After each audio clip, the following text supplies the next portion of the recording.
Hey y'all. Happy Tuesday. Happy Spoken Word Tuesday.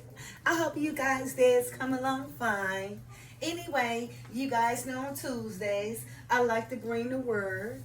And earlier, I read my short from the sealed portion, chapter 20, verse 34. One of the final testaments of Christ reads as follows. And ye shall believe that your needs are greater than the needs of your neighbors.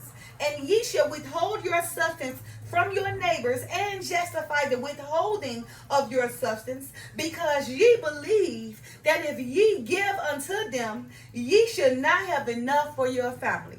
You guys, one must understand that if you have enough and your brethren need help, then one shall help their brethren with their needs.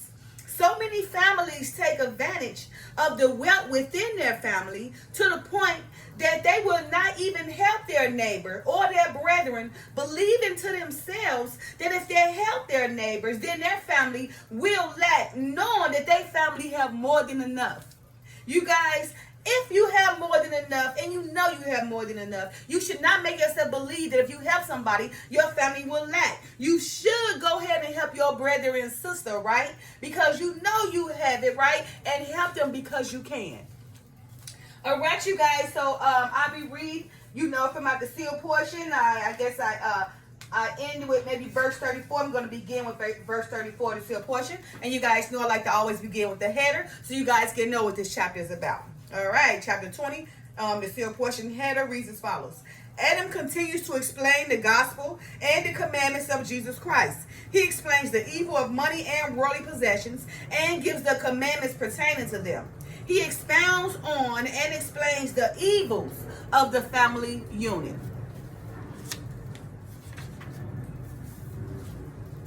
All right, you guys. All right, so beginning with verse 34. And 34 was the short I read earlier, right? And ye shall believe that your needs are greater than the needs of your neighbors, and ye shall withhold your substance from your neighbors, and justify the withholding of your substance, because ye believe that if ye give unto them, ye should not have enough for your family. Again, you guys, one must understand that if you have enough and your brethren or a neighbor need help, then you should help your brethren or neighbor with their needs. So many families take advantage of the wealth within their family to the point that they will not even help their neighbors or brethren, believing to themselves that if they help their brethren or their neighbor, then that family will lack, knowing that they have more than enough. We got to get that old mindset out, because remember, we got to help one, then we build one another, right? We got to build one another up so we rise together. Don't have everything in your family, your wealth, and you looking at that person like, no, we want to keep all the wealth in our family and keep that family down. But if you got a helping hand and you got enough wealth to help that family build, and then y'all continue to build together and profit with another, right? And then you guys be equally yoked, right? So that way you got to worry about that never being envious or jealous of you, because why? You guys help one another. And what that brings is a giver and a giver a relationship. And what somebody else said, a giver and a giver relationship would be considered exotic, and it takes you all the way to the top, right? Not a giver and a taker, or a taker and a taker. Those last two, as one said, I was watching one of the video, I forget his name, but like he said, a giver and a giver is exotic. It gets you all the profits you need so you can move forward in life. A giver and a taker is neurotic, because you got one giving and one taking. And the taker is psychotic, because y'all take from each other. Nobody's building, right? So that's mentally, disturbing and psychotic. So you want to be a giver and a giver, because you profit that way. You get more than abundance. You guys, build and profit together. And not only you guys profiting, but you help one another, right? So therefore there's no envy, no jealousy, right? In the same way you guys set an example one another, you go help the next brother and neighbor, so you guys can profit and build, and Judah of Israel continue to rise. That's how we rise. And not to mention the fact that all the marriages is taking place between Judah. You see? We're rising. Continue to get married, and don't look at love as a title or money, but look at love, as an economic decision that's going to help your family build wealth from generation to generation. Okay? All right. I'm just looking at that. Okay. All right. Verse 35. And because of this family unit in which ye have divided yourselves, ye shall begin to put even more value upon your own lives in comparison to the lives of your neighbors. And ye shall strive to be rich and have more than others. And in your desire to be rich, ye shall make many of your brothers and your sisters, yea, even your brothers and your sisters before God, poor.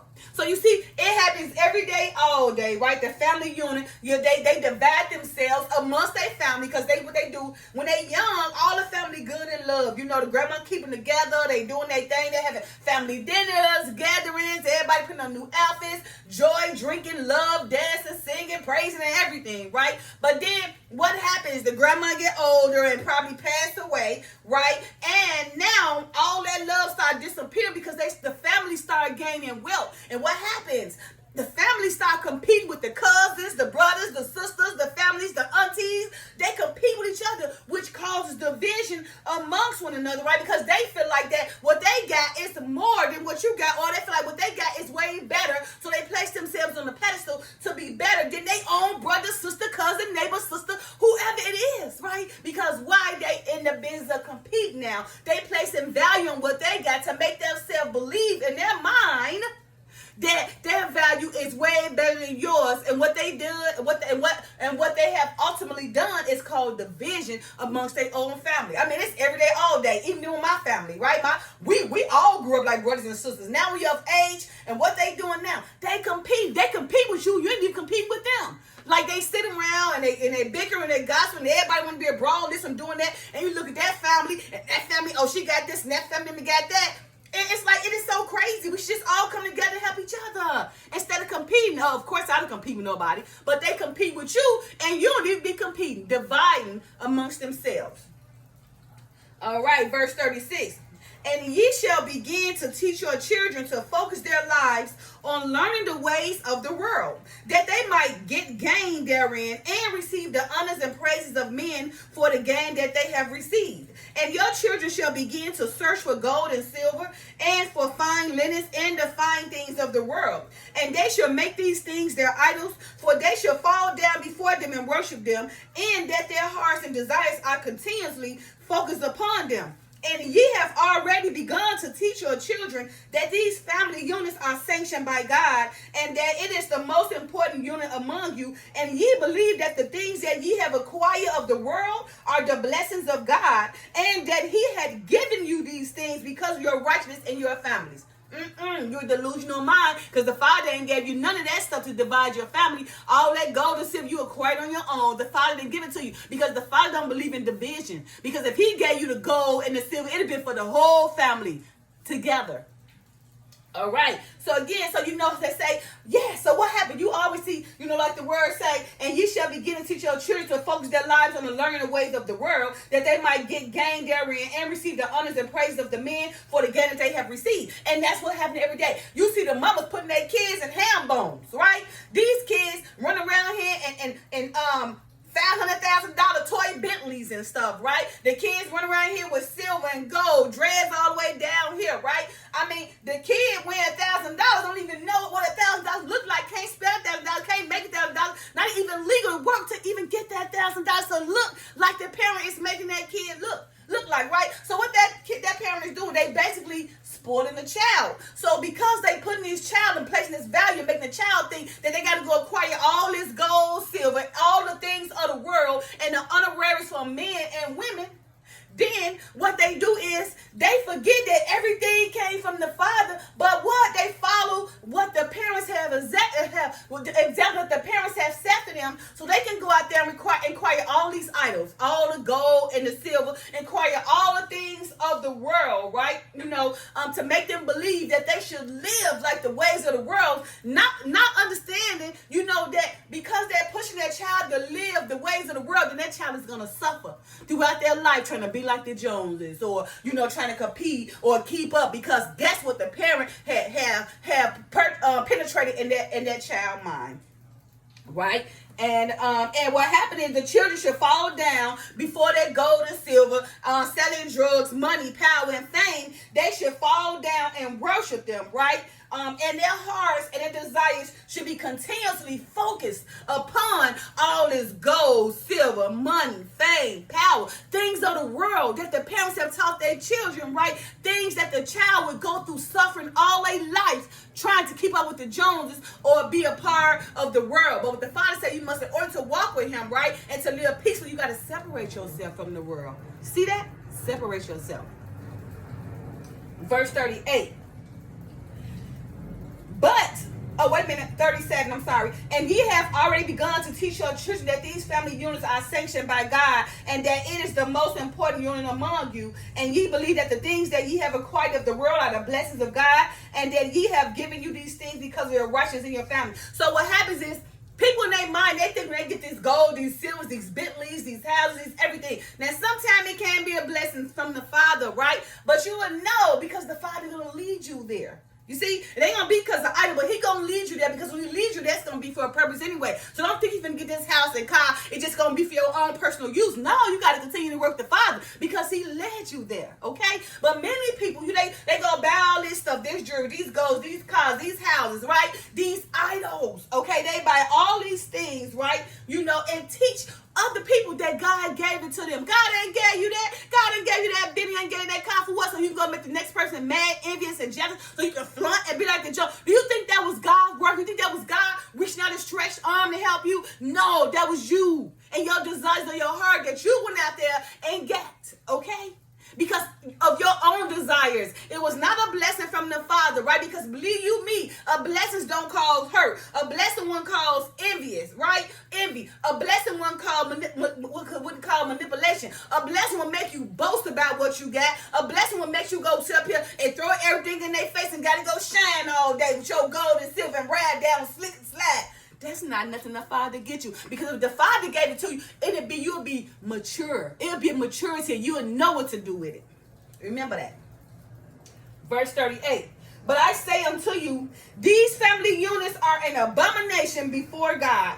Behold, they divide the children of God against each other and cause the Spirit of God to withdraw itself from you. And when the Spirit of God had withdrawn itself from among you, then ye are left unto yourselves. And when ye are left unto yourselves, Satan beginning to have power over you. So what it's saying, so when you feel like those who don't believe in God, oh, they working for Satan. Those who don't want God in their life, then, they basically working for Satan, okay? Anybody who's an antichrist and not working in righteousness, basically they work for Satan, because why? Satan is willing them alone, right? To be a part of all things of the world. Remember, the Father said you got to separate yourself from the world. So if you don't separate yourself and walk in Christ-like ways, then you're working for the devil. It's simple as that, okay? It's like black and white, okay?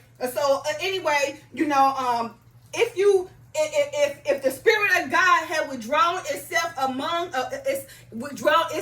among from you, then you are left to yourself. You ain't got no Holy Spirit to lead you to all the truth. And when the Holy Spirit leave you, Satan begins to have power over you. You see? You become the devil himself. You become evil. You put that deal because it was evil, but put that deal in the beginning, then become devil. So you became evil like the devil himself. All right, verse 39. And when Satan had power over your hearts, he beginning to convince you that which is evil and of him is good, and that which is good and of God is evil. And in this way, he misleaded you and lulled you away into carnal security, carefully leading your souls away from God and down to hell. So you see what happened, right? So when Satan begins to have power over your hearts, then he begins to make you believe that what is evil is good and what is of God that is good is evil. And what's happening today? So many people, right, have allowed their hearts to be overtaken by Satan until when somebody doing something good, oh, that person think they better, right? Let's kill that person. Who does she think he is come tell us how we should live? No, that's an evil, wicked, and all the nine business. That person they stone that person to death. All because that person trying to help you. But then here comes somebody that feel like, oh no, I'm not going to call this pedophilia. Okay, but I'm just gonna call this an adult who likes children. Okay, let's not use the word pedophilia. Okay, because that don't sound too good, and we don't want nobody to make them feel like that. A person should do that.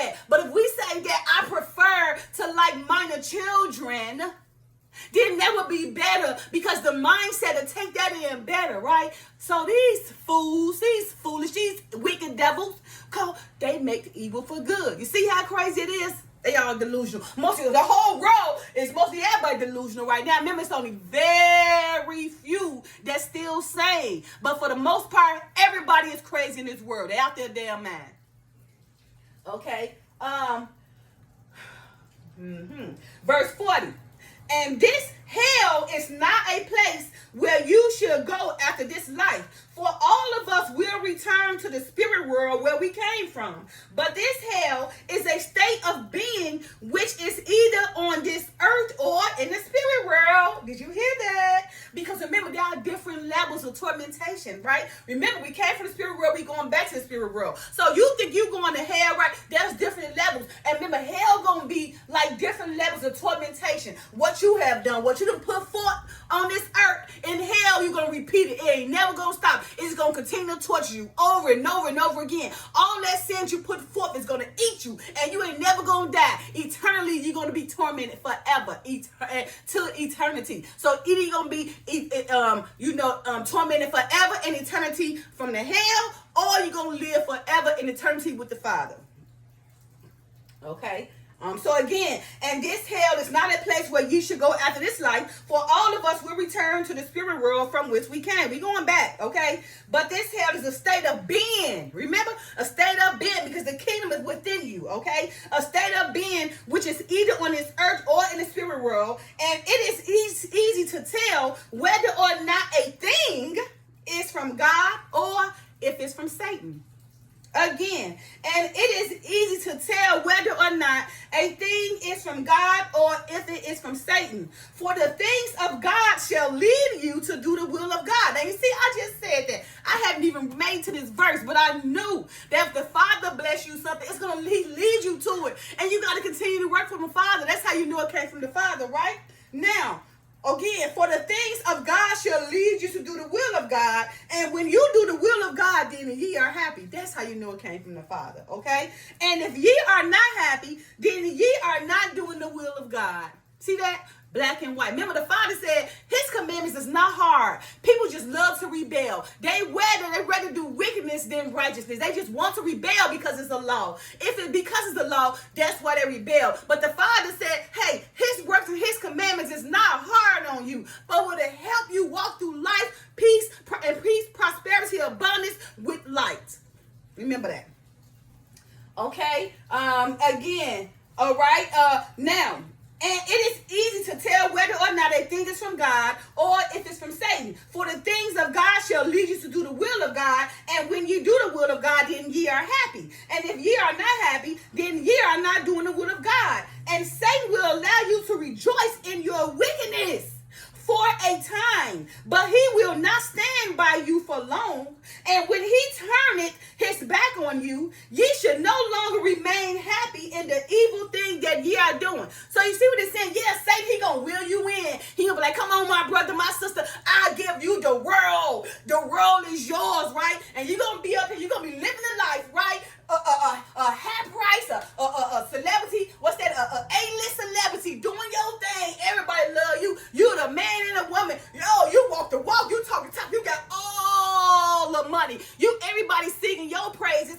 Everybody glorifying you. They worshiping you. Oh, he the man. Oh, he the woman. He got everything. I want to be his friend. What?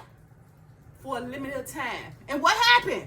And what happened after that certain time, after the devil then wheels you in to sell your soul to get all that fame? What happens is, after that time frame has expired, then he bring you right on down. You start losing everything. The people in your life start betraying you. You probably got a black and got a white woman. She come and take everything, taking you to the bank and bank robbing you. Maybe Hollywood has stripped you off everything. Or what that it did, they set you up before you became rich so they can blackmail you. So down the line, they can use the same blackmail list to make you lose everything. So yeah, Satan give you everything for a period of time because it didn't come from the Father. What goes up must come down. So because Satan gave it to you to make you be glorified in front of everybody for a limited time. Once that time expired, you're going to be looked like and treated like dung. It's like that every day, all day, ain't it? All right. in verse 32, and I know that ye do rejoice in the concept of your family union, and that ye rejoice in your family, and that ye rejoice in your children and your spouses and in the things of this world, that ye have accumulated to support them in their needs. And because ye find joy therein, ye believe that these things must be from God. But I say unto you that these things are not from God, okay? And if ye continue in these things, or in other words, the division of yourselves into separate family units, ye shall reap the recompense of the sin. For once ye have divided yourselves into families, that ye shall divide yourselves into communities of families. And once ye have divided yourselves into communities of families, then ye should divide yourself into countries and nations, and ye shall place borders around the lands of your nations, and cause that any that enter into the borders of your nations to be bound by the laws which ye have set for this nation, which laws are based on the things that ye have taught your children in the family units that ye have created. So you see, the families, right? What happened? First, you divide yourself into families. Then you divide yourself into communities of families. And when you divide yourself into communities of families, then you divide yourself into countries and nations, right? And then you place these borders and stuff around your lands of the nations, right? So that nobody else can come into your borders and your nations, right? And you bound those nations by laws which ye have set for this nation, which the laws is based on the things that ye have taught your children, right? In the family units that ye have created, right? And for you to rejoice in your own concept of your family union, and rejoice in your children, and rejoice in your spouses, and in the things of this world that ye have accumulated to support them in their needs, right? And because ye find joy therein, ye believe that these things must be from God. But again, I say unto you that these things are not from God. And if you continue in these things, or in other words, the division of yourselves into separate family units, ye shall reap the recompense of the sin. And it's already a recompense of sin, because so many families are divided, competing because of the wealth, right? As you guys see. All right, you guys, so I'm going to end at verse 43, but I'm probably going to start with, I'm going to go back when I start again next week. I'm probably going to start with verse 41. That's my short. I'm thinking that. All right, you guys, so happy Tuesday, okay? You guys are bringing the word right here. Like I say, look, I've been doing this for over 3 years, okay? So if you want to go, if you want to transform your life, go back and look at my videos. I guaranteed what I'm doing is come from the Father. He lead me to do this so you will rise. So we all will rise, okay? All praise to the Most High. Happy Tuesday. Love y'all. Peace.